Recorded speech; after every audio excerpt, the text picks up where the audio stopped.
So hello guys, welcome back to Marvel DC Talks and Chatpat Toys review. So from today I'm going to start a brand new series in my YouTube channel that is complete Marvel Cinematic Multiverse recap.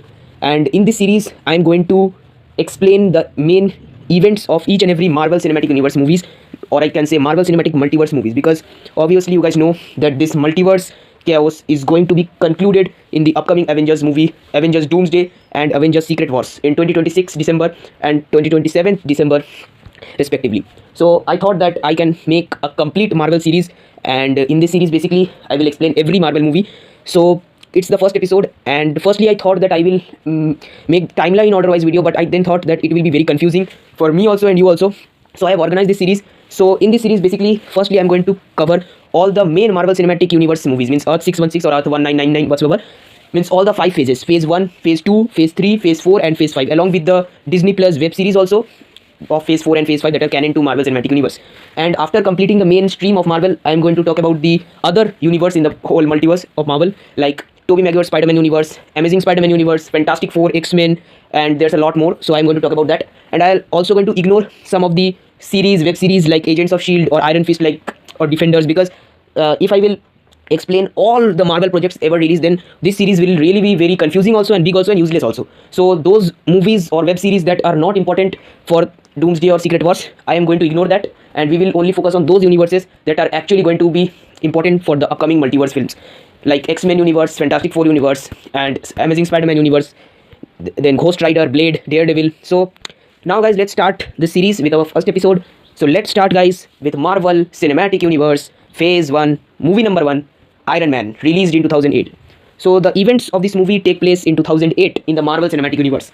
In this movie we saw Tony Stark, who is the main protagonist of this movie, son of Howard Stark. Howard Stark was a businessman who had invented our Stark Industries, and this industries was manufacturing military weapons for the world. Howard Stark was also very smart and intelligent scientist also. He had also invented many things, and just like his father, Tony Stark had also invented many things, and he was also a very smart man, and he was seen as a playboy like a character in this movie. So the thing happens that one day Tony Stark created a new type of weapon for the military, that was Jericho missile, and he had to demonstrate the use of this Jericho missile in Afghanistan.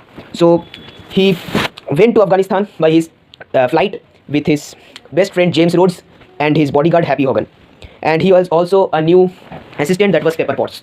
So Tony Stark and James Rhodes and Happy Hogan, these three went to the Afghanistan to show the military men all the Jericho missile. And in this testing, when Tony Stark was enjoying in the military car, suddenly a missile attacked their car, and then Tony Stark saw that his weapons are on the hands of terrorists. Some terrorist gang named Ten Rings kidnaps Tony Stark and then forces him to make a Jericho missile for themselves, and then only they will let Tony Stark go from there.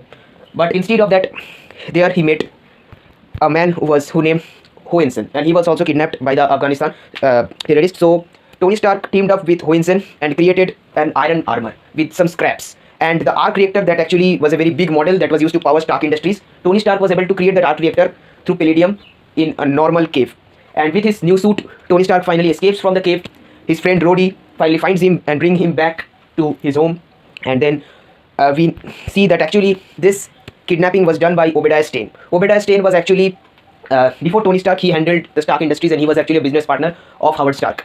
And Obadiah Stane only gave all the Stark weapon supply to the terrorist of Ten Rings, and he had ordered the Ten Rings gang to kill Tony Stark. And now, after reaching his home, Tony Stark announced that now Stark Industries will stop manufacturing their weapons. And after hearing this, the whole America got shocked. They started to criticize Tony Stark. Obadiah Stane also said many things to Tony Stark and also Pepper Potts that it was not good, but still Tony Stark said that they are not going to make any weapons for the military now.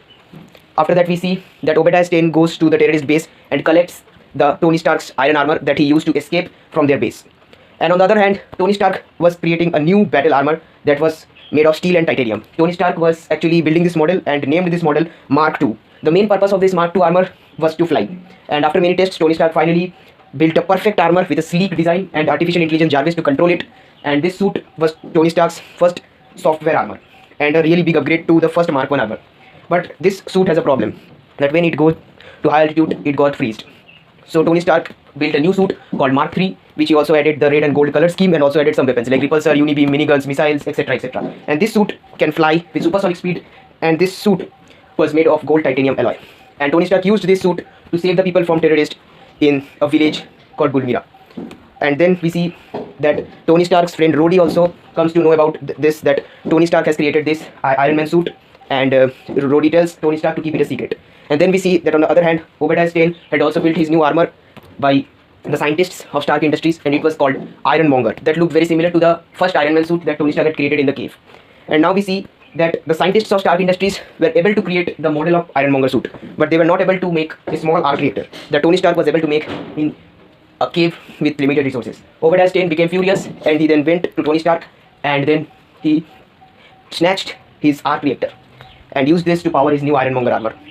And then we see that Pepper Potts, who was actually the girlfriend and assistant of Tony Stark, she finally comes to know that actually Obadiah Stane had only kidnapped Tony Stark. So now she tells this to the SHIELD agents with also Phil Coulson, and then all the SHIELD agents went to arrest Obadiah Stane. But it was too late. Obadiah Stane had suited up his armor, and he attacked and killed many SHIELD agents, and he was really unbeatable. On the other hand, we see that Tony Stark was literally not able to move, but on that time his friend Rhodey comes and helps him to get up, and then Tony Stark uses his old reactor to use in the new suit of Mark III. And then we see a final battle between Iron Man and Ironmonger. Iron Man was really very weak in this fight because his new armor was powered by an old reactor, and that old reactor was not enough strong to power this new Iron Man armor. But at the end, he finally defeats and kills Obadiah Stane's Ironmonger. Then we see that this news has already spread in the whole world, and now the media is asking to Tony Stark for what had happened there. Tony's friend Rhodey tells him to keep this a secret, but Tony Stark didn't keep this a secret, and he told it to everyone that he is the Iron Man.